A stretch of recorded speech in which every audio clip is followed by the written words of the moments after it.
नमस्कार दोस्तों, 1910वें लेख में चौथे महीने के दूसरे दिन बहुत ही अनोखी तारीख 02/04/2004 पर आप सभी स्नेही जनों को प्रथम मंगलवार की नवसारी गुजरात से जय श्री कृष्ण के साथ जय जय श्री राम। दोस्तों, आज का विषय है रमेश दादा की नज़र में हमारा पारिवारिक महत्व। हमारे जीवन की प्रारंभ में परिवार का विशेष महत्व है। माता पिता के साथ हमारे परिवार की प्रथम अवस्था होती है। विवाह उपरांत यही परंपरा आगे बढ़ती चली जाती है, किंतु छोटे छोटे झगड़े को समय रहते नहीं संभाला तो पारिवारिक जीवन को बिखरते देर नहीं लगती। आज इसी को रेखांकित करने का प्रयास किया है। सौरभ की किसी बात पर पत्नी रेखा से चिकचिक हो गई तो वह बड़बड़ाते हुए घर से बाहर निकला और सोचा कि इस लड़ाकू औरत से कभी बात नहीं करूँगा। पता नहीं क्या समझती है खुद को। जब देखो झगड़ा, कुछ देर सुकून से रहने भी नहीं देती। घर के नुक्कड़ पर नज़दीक ही चाय के स्टॉल पर पहुंचकर चाय का ऑर्डर दिया और सामने बैठे स्टूल पर बैठ गया। तभी पीछे से एक आवाज़ आई, इतनी सर्दी में घर के बाहर चाय पी रहे हो? गर्दन घुमाकर देखा तो पीछे के स्टूल पर एक पुराने पड़ोसी रमेश दादा बैठे थे।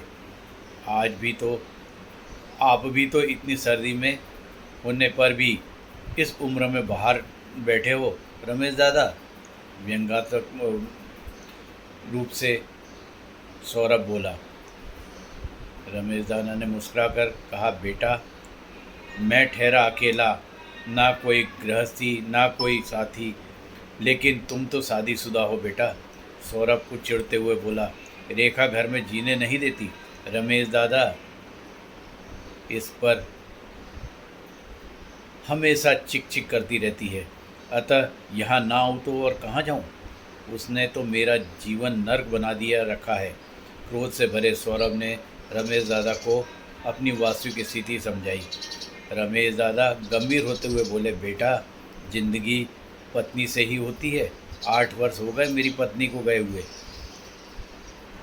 पर जब जिंदा थी तब उसकी कभी भी मैंने भी तेरे जैसे कदर नहीं करी, और आज जब कमबख्त चली गई है तो भुलाई नहीं जाती। जब अब तो घर काटने को दौड़ता है।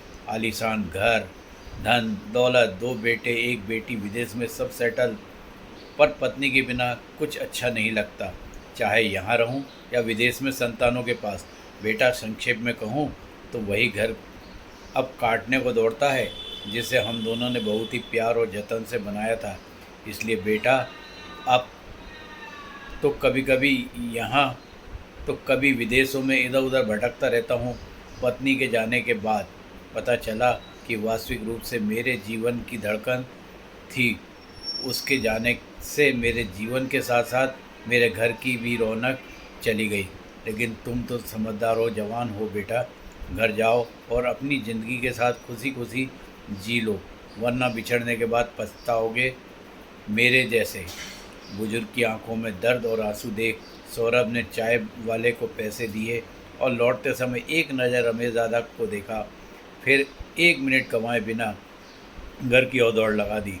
सामने पहुंचते ही सौरभ ने रेखा को और रेखा ने सौरभ को दूर से ही देख लिया। डबडबाई आंखों से निहार रही रेखा बोली, कहाँ चले गए थे?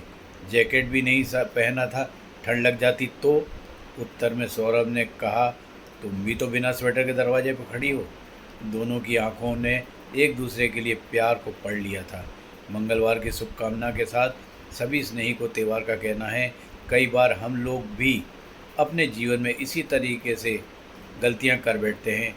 यह उदाहरण सिर्फ पत्नी का ही नहीं, माँ बाप भाई बहन या अन्य कोई भी सगे संबंधियों के साथ अज्ञानतावश जाने अनजाने क्रोध से वशीभूत होकर हम झगड़ लेते हैं, जो स्वयं को ही नहीं सामने वाले को भी कष्ट देता है। छोटा सा जीवन है, कहीं क्षमा करके तो कहीं क्षमा मांगकर हंसी खुशी जीवन बिता लो मेरे दोस्तों। एवं कहानी के माध्यम से अनुरोध है, जीवन छोटा जरूर है किंतु उतना ही अनमोल भी है, अतः इसे व्यर्थ के झगड़े झंझट में उलझाकर इस अनमोल रिश्ते को व्यर्थ न गंवाएं। आप सभी उपयोगी जीवन के महत्व को जानने वाले स्नेही मित्रों को नमन वंदन एवं जय जय श्री राम के उपरांत नमस्कार।